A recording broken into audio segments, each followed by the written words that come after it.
Hi, it's Bill Schroeder from InTouch, and today we're talking about a very important, commonly asked question that revolves around how to determine whether or not your veterinary practice is spending an appropriate amount on marketing.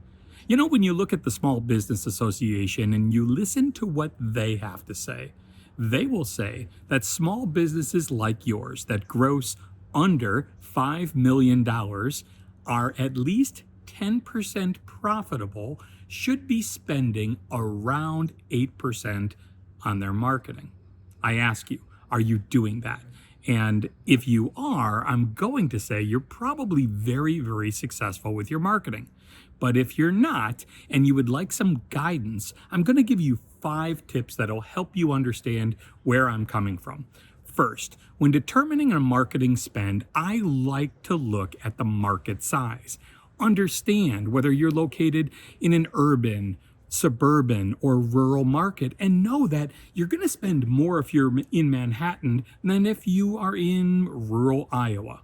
Next, let's look at the size of your practice. And what I mean by that is how many associates or how many full-time equivalents are located within your practice. You know, I for years have been talking about the fact that an associate is very much like a franchise under your practice's mothership. And I challenge practices sometimes to take a look at their monthly marketing spend and divide that by the number of full-time equivalents. And then look at that number and say, is that number appropriate for the amount of support that that franchise or associate is requiring within my practice? Next, third, I guess, let's take a look at the competition. If you are in a very dense, highly competitive market, you should expect that you're going to need to spend more if you're going to outpace the competition and control the online conversation. Fourth, let's take a look at the maturity of your practice. Are you an established practice that is a household name? I mean, are you on the tips of the tongues of all of the thought leaders within the community? Or are you a relatively new practice that's competing against a very well-established practice?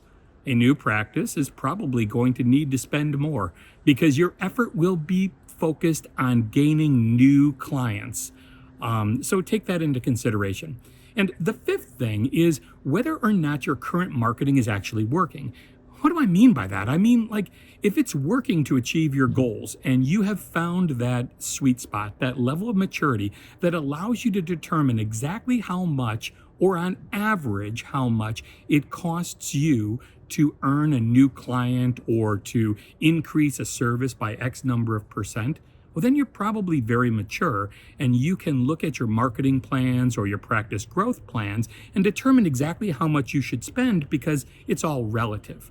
So take these 5 tips and the message from the Small Business Association into consideration when you're evaluating your marketing. And if you'd like some help along this route, please don't hesitate to call 1-800-493-9003, and one of our analysts can walk you through the process of evaluating your market, your current efforts, and help you understand what an appropriate spend would be.